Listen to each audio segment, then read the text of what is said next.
بسم اللہ الرحمن الرحیم۔ السلام علیکم۔ فرعون اور اس کی خادمہ۔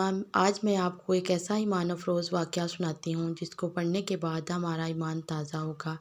پلیز آگے بڑھنے سے پہلے میرے چینل کو سبسکرائب کر دیں اور ویڈیو کو بھی لائک کر دیں۔ سبسکرائب کے لیے آپ کو جزاک اللہ کرتی ہوں۔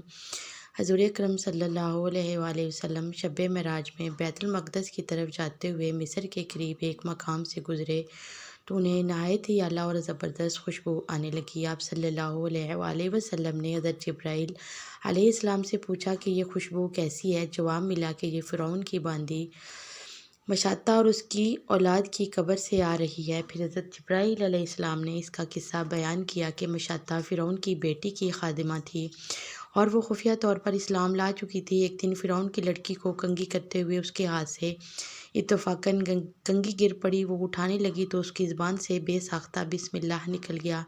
اس پر شہزادی نے کہا کہ تو نے آج عجیب کلمہ بولا، رب تو میرے باپ فرعون ہی ہیں، تو پھر تو نے یہ کس کا نام لیا ہے؟ اس نے جواب دیا، فرعون رب نہیں بلکہ رب وہ اللہ ہے جو مجھے اور تجھے اور خود فرعون کو روزی دیتا ہے۔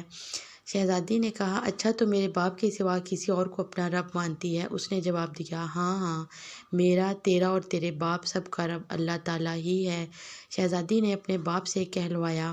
وہ سخت غضبناک ہوا اور اسی وقت اسے بسر دربار بلوا بھیجا اور کہا کہ تو میرے سوا کسی اور کو اپنا رب مانتی ہے؟ اس نے کہا کہ میرا اور تیرا رب اللہ تعالیٰ ہی ہے جو بلندیوں اور بزرگی والا ہے۔ فرعون نے اسی وقت حکم دیا کہ تانبے کی جو گائے بنی ہوئی ہے اس کو خوب تپایا جائے اور جب بالکل آگ جیسی ہو جائے تو اس کے بچوں کو ایک ایک کر کے اس میں ڈال دیا جائے، آخر میں خود اسے بھی اس میں ڈال دیا جائے۔ چنانچہ وہ گرم کی گئی۔ جب آگ جیسی ہو گئی تو حکم دیا کہ اس کے بچے کو ایک ایک کر کے اس میں ڈالنا شروع کرو۔ اس نے کہا، بادشاہ ایک درخواست میری منظور کر وہ کہ میری اور میرے ان بچوں کی ہڈیاں ایک ہی جگہ ڈال دینا۔ اس نے کہا، اچھا تیرے کچھ حقوق ہمارے ذمہ ہیں اس لیے یہ منظور ہے۔ اس کی دونوں بچیاں اس کی آنکھوں کے سامنے اس میں ڈال دی گئیں اور وہ فوراً جل کر راکھ ہو گئے۔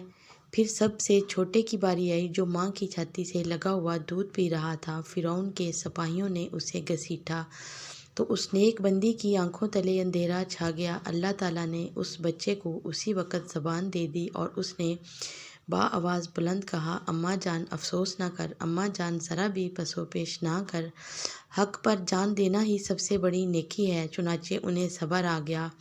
اس بچے کو بھی آگ میں ڈال دیا گیا اور آخر میں ان کی ماں کو بھی اسی آگ میں جلا کر مار دیا۔ یہ خوشبو کی مہکیں اسی کے جنتی محل سے آ رہی ہیں۔ ویڈیو اچھی لگی تو پلیز لائک کریں اور انمول وظائف کو سبسکرائب بھی کر دیں۔ جزاک اللہ۔